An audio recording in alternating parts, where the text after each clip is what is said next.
Saudara, jurnalisme data harian Kompas mengungkap rata-rata pengeluaran masyarakat terus mengalami penurunan. Di sisi lain, pertumbuhan pendapatan atau gaji dalam beberapa tahun terakhir ini juga ternyata melambat, yang tentunya akan berdampak pada daya beli masyarakat. Kita lihat data-datanya, saudara, kita kupas. Yang pertama, rata-rata ini pertumbuhan pengeluaran masyarakat terus turun. Di periode 2010 hingga 2014, rata-rata pertumbuhan pengeluaran masyarakat mencapai 12,6%. Tapi kemudian di periode berikutnya 2015 hingga 2019 angkanya turun menjadi 8,5%. Dan periode 4 tahun berikutnya turun lagi ke angka 5,2%. Sementara itu, laporan jurnalisme data harian Kompas juga mengungkap rata-rata pertumbuhan gaji atau upah masyarakat juga terus menurun. Kita lihat di tahun 2022 saja misalnya, rata-rata pertumbuhan gaji sempat di angka 12,2%, tapi kemudian turun jadi 3,5%. Di 2023 turun lagi jadi 2,8% di tahun 2024. Pertanyaannya, apa implikasi atau dampak dari fakta kenaikan gaji yang seret dan tingkat konsumsi warga yang terus turun? Bagaimana masyarakat juga pintar-pintar mensiasati, dan apakah ini jadi alarm bagi perekonomian nasional kita yang selama ini bergantung pada sektor konsumsi warga? Kita ulas usai tayangan berikut ini. Pengeluaran yang makin tinggi dengan penghasilan terbatas jadi tantangan masyarakat. Hidup hemat atau mencari penghasilan tambahan jadi pilihan untuk bertahan hidup seperti yang dialami Anggun Gunawan. Anggun adalah seorang dosen P3K di salah satu perguruan tinggi swasta di kawasan Jakarta Selatan. Ia selalu bersemangat saat mengajar mahasiswanya meski gaji yang didapatnya belum cukup untuk memenuhi kebutuhan dirinya dan keluarga. Oke, kalau bicara tentang mensisiatinya, ya tidak ada strategi yang bisa saya lakukan gitu, karena memang pada akhirnya apa yang saya dapatkan belum sampai akhir bulan itu saya sudah kehabisan uang di rekening gitu. Seringkali saya harus meminjam uang kepada teman ataupun juga kepada saudara untuk bisa survive sampai akhir bulan gitu. Jadi itu yang terjadi sebenarnya. Jadi kalaupun penghematan yang saya jalankan sekarang itu sudah sangat berhemat gitu, sudah sangat basic dalam pemenuhan kebutuhan keluarga. Untuk membayar kontrakan, biaya sekolah, dan memenuhi kebutuhan sehari-hari lainnya, Anggun harus mencari penghasilan tambahan. Saya mencari penghasilan tambahan selain bekerja di kampus ini, saya juga mengajar di vokasi UI ya, termasuk juga menjadi tutor di universitas terbuka. Ya, karena memang ketika misalnya apa yang saya dapatkan di sini tidak bisa memenuhi kebutuhan sehari-harinya, sehingga saya harus mencari penghasilan tambahan gitu. Nah, selain mengajar, saya juga sebenarnya juga mengirimkan tulisan-tulisan ya, opini-opini saya ke berbagai media, sehingga beberapa itu ada yang mengasih honor juga gitu.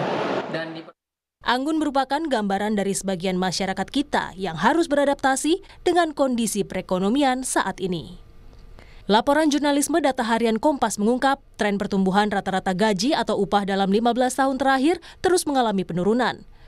Pada tahun 2010, pertumbuhan rata-rata gaji atau upah mencapai angka 6,7%.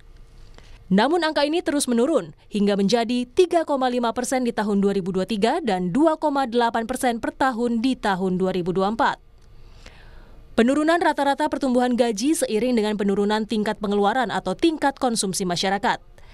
Data harian Kompas memperlihatkan pada tahun 2010 sampai 2014, rata-rata pertumbuhan pengeluaran masyarakat mencapai 12,6% per tahun. Di 2015 hingga 2019 turun menjadi 8,5% dan turun lagi ke 5,2% pada periode 2020 hingga 2024. Laporan jurnalisme data Kompas mengungkap apa yang dilakukan masyarakat saat situasi ekonomi sulit. 43% responden menyatakan akan mencari sumber pendapatan tambahan, sedangkan 32,7% memilih akan berhemat. Selain itu, ada 15% responden yang berharap mendapat bantuan dari pemerintah. Hidup hemat sepertinya banyak menjadi pilihan masyarakat. Laporan jurnalisme data Kompas juga memperlihatkan jika sebelumnya masyarakat lebih banyak berbelanja kebutuhan non-makanan, kini mereka lebih memprioritaskan belanja untuk makanan. Di periode 2020-2024, Pengeluaran untuk makanan mencapai 5,6%, lebih banyak dibanding pengeluaran bukan makanan yang hanya 4,9%. Bahkan di momen Ramadan jelang Lebaran, dalam 5 tahun terakhir pola konsumsi masyarakat menurun. Hal ini terlihat dalam data survei konsumen Bank Indonesia 2020 hingga 2024 yang diolah tim jurnalisme data Litbang Kompas. Proporsi belanja jelang Lebaran pada 2024 terendah dalam 5 tahun terakhir sejak 2020. Banyak pihak berharap situasi ini tidak terus berlanjut, mengingat perekonomian nasional banyak bergantung pada konsumsi masyarakatnya. Tim Liputan, Kompas TV. Laporan jurnalisme data harian Kompas mengungkap dalam 15 tahun terakhir gaji warga negara Indonesia seret naik. Tapi di sisi lain tingkat konsumsi atau pengeluaran masyarakat juga terus menurun. Lalu bagaimana membaca data-data ini? Bagaimana juga harus menyikapi situasi yang dihadapi bersama? Kita bahas bersama Wakil Kepala Des Investigasi dan Jurnalisme Data Harian Kompas, Putri Rosalina. Malam Mbak Putri. Selamat malam Mbak Audrey. Dan kita juga akan berbagi lebih dalam pengalamannya Pak Anggun Gunawani, Wakil Ketua Aliansi Dosen ASN Kemendikti. Malam Pak Anggun. Selamat malam Mbak Audrey. Pak Anggun, kalau tadi pada saat Bapak bilang kalau misalnya sekarang ini harus nyari peluang-peluang tambahan ya untuk menutupi pengeluaran-pengeluaran sehari. Karena setiap harinya gaji dosen nggak cukup ya Pak Anggun ya. Nah, itu dirasain sekarang ini atau sudah lama sebenarnya? Oke, jadi kebetulan saya bergabung di ADAKSI ya, Aliansi Dosen ASN Kemdikti Saintek. Jadi fenomena terkait dengan dosen yang itu berada di bawah upah minimum itu sebenarnya sudah terjadi sejak lama gitu kan ya. Misalnya contoh, saya akan berikan contoh yang sangat real. Untuk kawan-kawan dosen CPNS itu baru mendapatkan 2,3 juta per bulannya. Kemudian juga kalau saya sebagai P3K itu gaji pokok saya sekitar 3,3. Jadi memang kami sebagai dosen walaupun dari segi strata sosial ya dianggap sebagai kaum elit, kaum intelektual yang berada di middle upper gitu. Tapi dari segi finansial kami sebenarnya berada di model lower sebenarnya. Oh, jadi artinya kan pada saat orang-orang banyak mungkin yang beranggapan oke, kalau misalnya jadi dosen mungkin sejahtera begitu ya. Tadi ini bilang hidup di middle up begitu, tapi ternyata hal ini sangat tidak dirasakan Pak Anggun. Ini dirasakannya sekarang-sekarang ini atau memang sejak awal?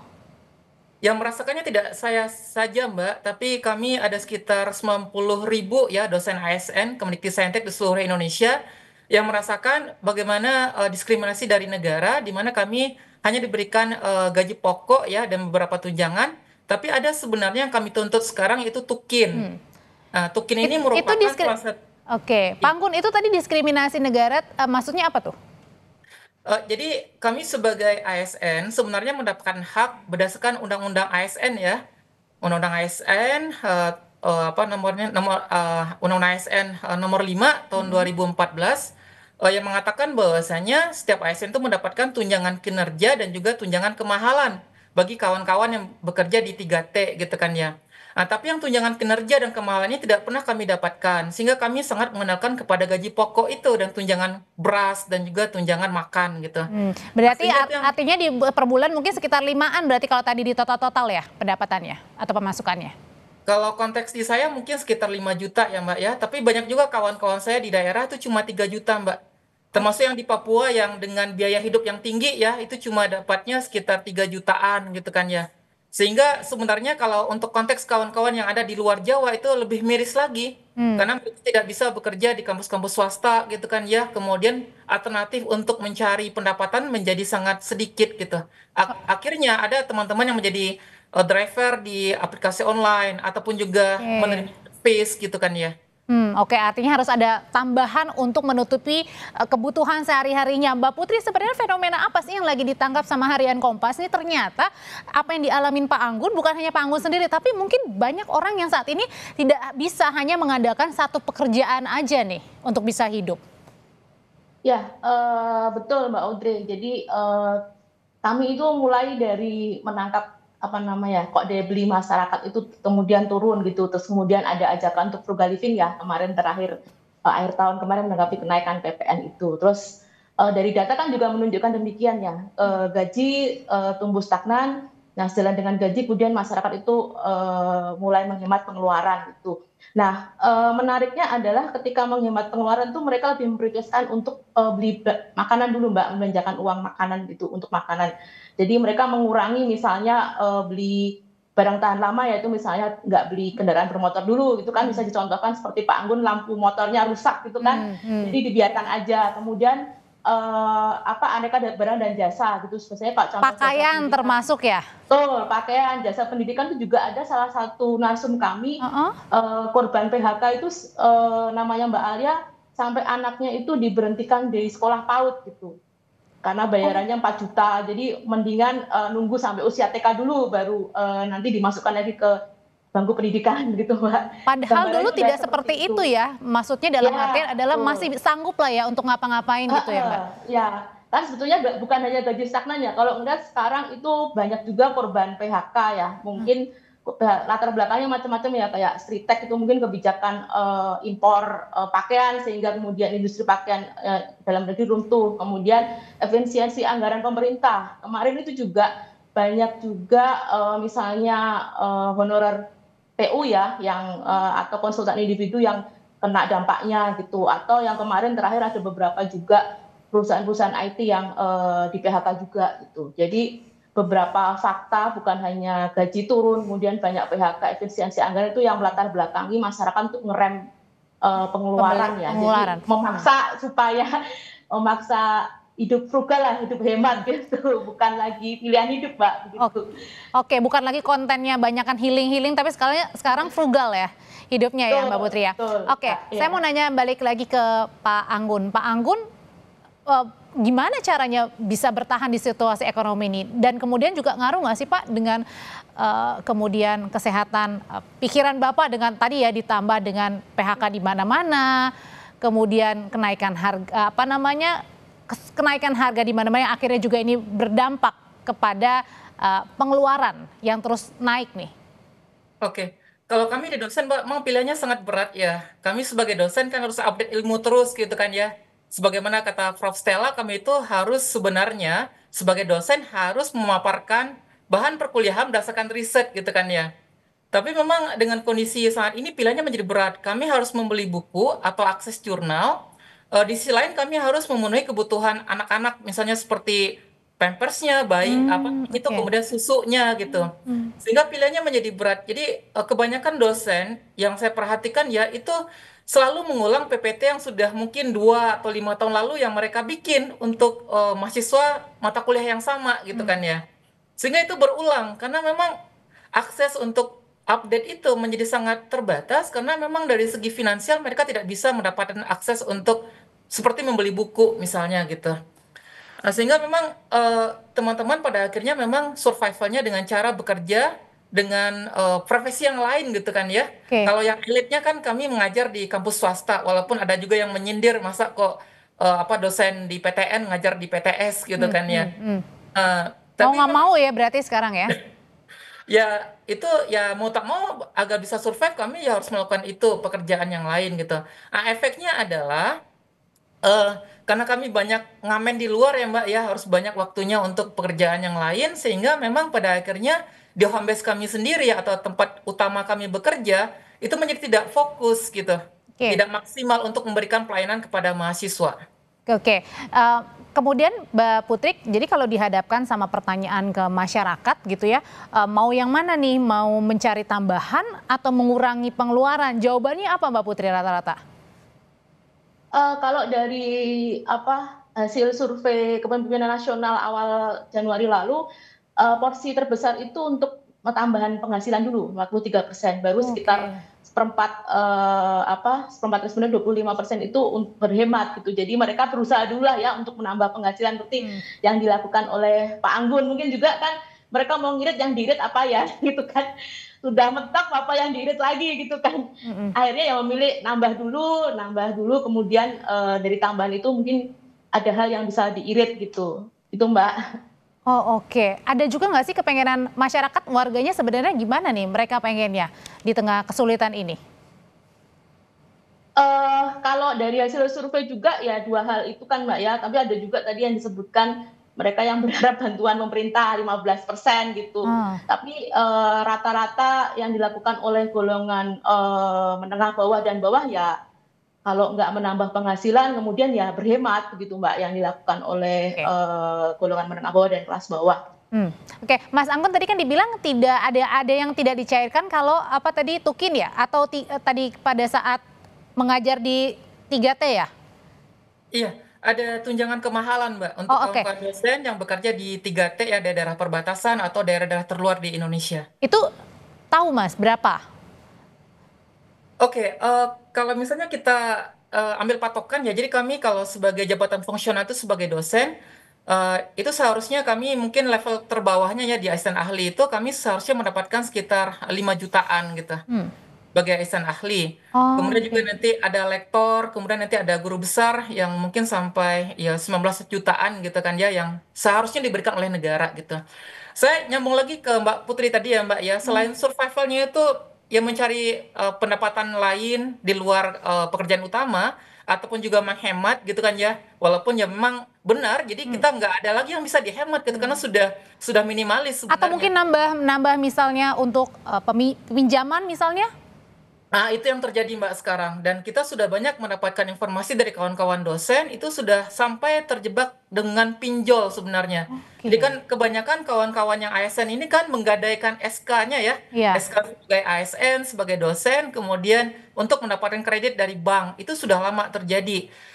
Ketika misalnya lot ataupun juga batas maksimal untuk mendapatkan pinjaman ke perbankan itu sudah habis gitu kan ya. Akhirnya kawan-kawan banyak yang terjebak dengan pinjol Mbak, dan beberapa ada yang mengatakan saya sudah hopeless gitu kan ya. Kemudian juga ada beberapa yang cerita kepada kami itu mereka mau bunuh diri gitu. Apalagi kalau kita coba koneksikan ya dengan beberapa dosen Gen Z misalnya, di mana Gen Z itu dari segi mentalitas mereka sangat rapuh dan mereka nggak kuat digaji 2,3 juta gitu kan ya dengan status sebagai lulusan S2 atau S3 gitu. Iya, tidak terbayang kalau digaji seperti itu ya, apalagi hidup di Jakarta ya, Pak Anggun ya. Iya betul Mbak, dan itu sudah banyak kawan-kawan itu semacam apa ya, mereka kaget gitu kan ya. Ya karena kita kan mendaftar sebagai dosen ini minimal itu kan S2, ada juga untuk formasi S3. Banyak juga kawan-kawan yang dari luar negeri juga ya, lulusan luar negeri gitu kan ya. Ketika misalnya mereka dapat beasiswa mungkin sekitar saya dulu misalnya di Oxford misalnya dapat 25 juta per bulan, ketika pertama kali menjadi dosen cuma dapat 3,2, akhirnya kan kita kaget semua dan banyak kawan-kawan di tahun-tahun sampai 5 tahun di awal itu pada akhirnya masih tergantung kepada orang tua atau tergantung kepada pasangan hidup gitu kan ya. Itu banyak yang terjadi Mbak seperti itu. Oke, balik lagi ke Mbak Putri. Mbak Putri, kalau tadi kan sekarang masyarakat harus mencari tambahan ya, tidak bisa satu bidang atau tidak bisa satu pekerjaan untuk bisa bertahan. Nah, mereka mencari satu bidang lainnya ini untuk apa? Apakah untuk bertahan hidup, untuk tadi membayar hutang kalau misalnya ada cicilan, atau mereka memang mau memperbaiki kehidupan yang tidak bisa hanya satu profesi aja? Rata-rata sih dari hasil wawancara memang mereka untuk bertahan hidup gitu, bukan misalnya apa untuk meningkatkan hal yang lain ya. Berarti artinya belum terpikir sampai ke depan gitu ya. Yang penting saya bisa hidup hari ini dulu. Iya, seperti cerita teman dosennya Pak Anggun juga ya, Bu Vina itu yang di Merauke.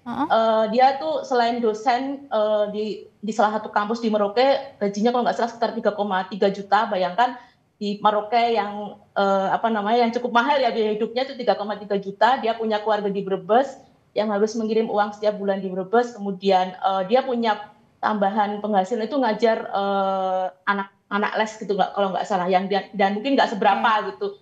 Sehingga tadi benar Pak Anggun cerita bahwa pinjol, tapi Bu Vina ini kemudian harus menggadaikan motor satu-satunya setiap akan pulang ke Jawa, ke Brebes gitu. Kalau nggak akan ada biaya pulang kan. Biaya pulang dari Merauke ke Brebes itu mungkin sekitar 5 juta gitu. Oke. Problema yang dihadapi ini bukan hanya milik Pak Anggun, tapi rasanya banyak ya masyarakat Indonesia yang sekarang menghadapinya dimanapun. Terima kasih Pak Anggun, terima kasih Mbak Putri. Selamat malam. Terima kasih, selamat malam.